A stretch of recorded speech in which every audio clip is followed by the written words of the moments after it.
Welcome back once again. Today's story is not just any tale but one inspired by the holy book, the Bible. It speaks of courage, struggle, and faith so powerful that even the waves of the sea seem to bow before it. When the world was created, God sent two people, Adam and Eve. They had three sons, Cain, Abel, and Seth.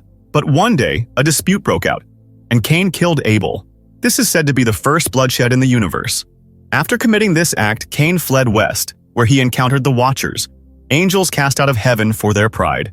Together, they built kingdoms, spreading envy and corruption across the world. People began to fight among themselves, each believing they were gods. Meanwhile, generations of Adam passed. By the seventh generation, a man named Lamech told stories of their lineage to his son, Noah.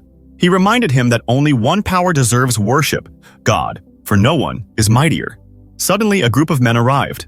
Lamech told Noah to hide and stepped forward to confront them. These men were descendants of Cain, searching for a precious stone called Zoa. Lamech warned them, "This is God's land, and taking anything from it would bring a curse." But their leader, Tumor, rejected his words. He accused God of cursing his people, who were starving because of divine punishment. As Tumor's eyes fell on the white cloth tied to Lamech's hand, he realized Lamech was Adam's descendant. Enraged, he killed him on the spot. Noah watched helplessly as his father died before his eyes. Young and powerless, he could do nothing but run to survive. Time moved forward, and Noah grew into a man. He married and became a father to 3 children, though they were still very young. The weight of his past, his father's sacrifice, and the chaos left behind by Cain's lineage shaped the path he was destined to walk, a path that would test faith, strength, and humanity itself. Noah's family stood by him in every task. One day, as he worked with them, a single drop of water fell to the ground, and within moments, a plant sprouted. Such sudden life from just a drop seemed impossible. Looking up, Noah saw heavy black clouds covering the sky, yet this miracle had taken place. Soon, an injured animal stumbled toward them, wounded by hunters. Noah tried to heal it, but the hunters arrived and ordered him to move aside.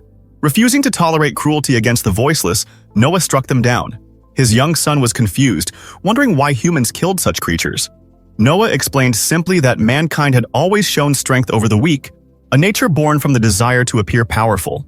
That night, Noah dreamed again of the same drop of water. This time, as it fell, life appeared once more, but the vision grew darker. Waters surged into a great flood that swallowed the world. Noah awoke terrified, certain that disaster was near.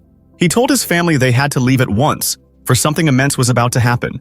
They set out toward the mountain he had seen in his dream, the place where his grandfather might still live. Noah believed it could be a message urging him to come quickly. Along the way, they found a wounded girl abandoned to die. His wife Helena took her in, promising protection. As they pressed forward, a group of men appeared, forcing the family to hide inside a valley. There, Noah was suddenly struck unconscious. When he awoke, he found himself surrounded by the Watchers. Once cast from heaven, they now stood before him as beings of stone.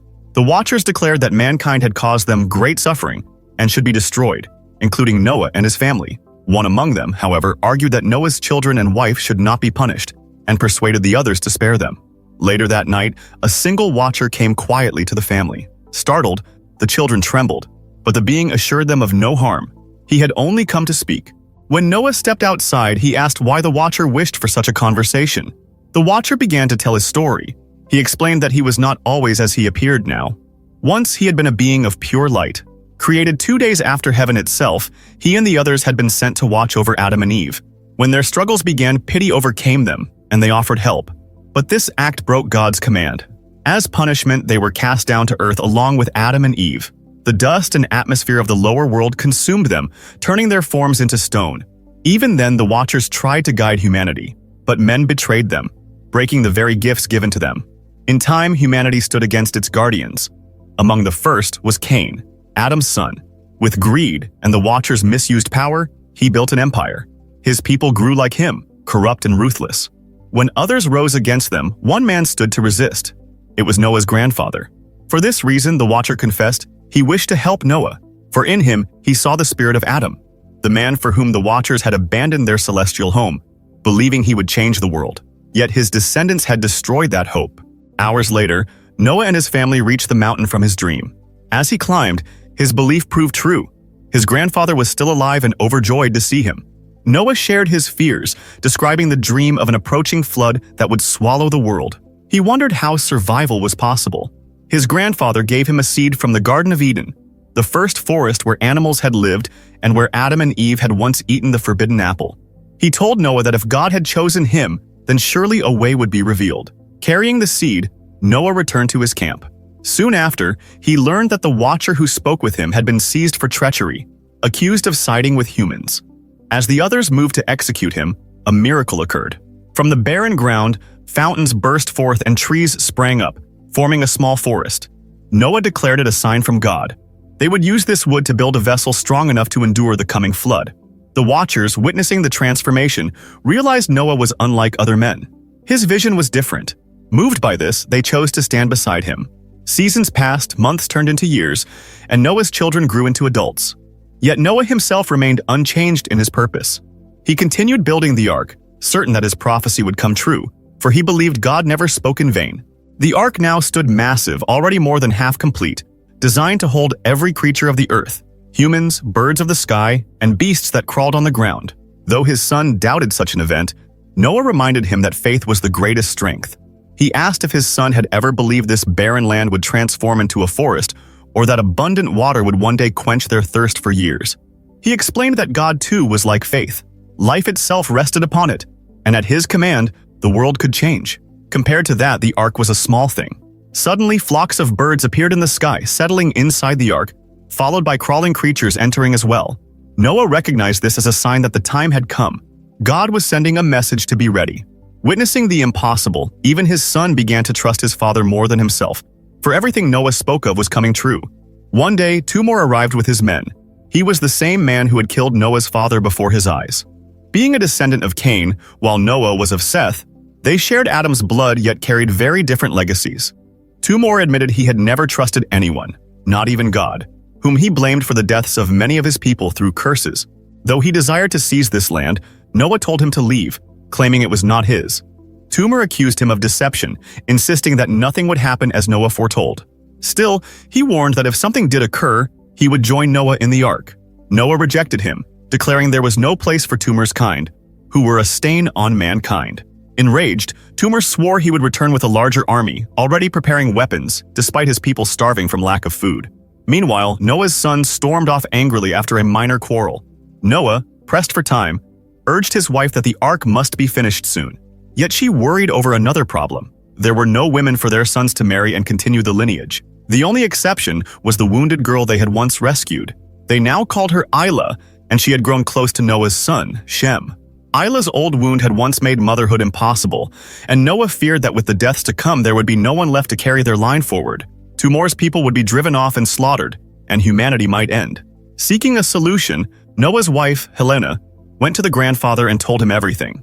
The old man declared Elah part of the family and placed his hand on her belly. In that instant, the ancient sickness left her, and Isla felt the change. Days later, the sky broke. Torrential rain began, and Toomer proclaimed that the time had come. The deluge would arrive and they must seize the ark quickly or perish. Noah knew this too, but his youngest son had disappeared. He had gone to help a girl he had rescued from thugs. The boy became trapped in a snare set by men, and despite desperate attempts, they could not free him. Noah arrived and yanked his son free, leaving the girl behind to die. A choice that earned quiet disapproval, for Noah refused to risk his family for strangers. Water burst not only from the heavens, but from the earth itself. Toomer's army and many watchers perished in the rising flood. Only the ark and those aboard survived. Toomer himself was among the saved, puzzled that Noah had protected him. Noah confessed later that his act was revenge. Toomer's father had abandoned Noah's beloved to die, and Noah had spared Toomer so that the debt could be borne. The vessel that had once rested on land now floated on a world turned to water. Their ark was all that remained. When Isla's health later faltered, she went to her mother and learned she was with child. Joy swelled through the camp, but when Noah discovered Isla's pregnancy, he turned furious. He insisted it was impossible. She had never been able to bear children until Helena revealed that the grandfather had healed her.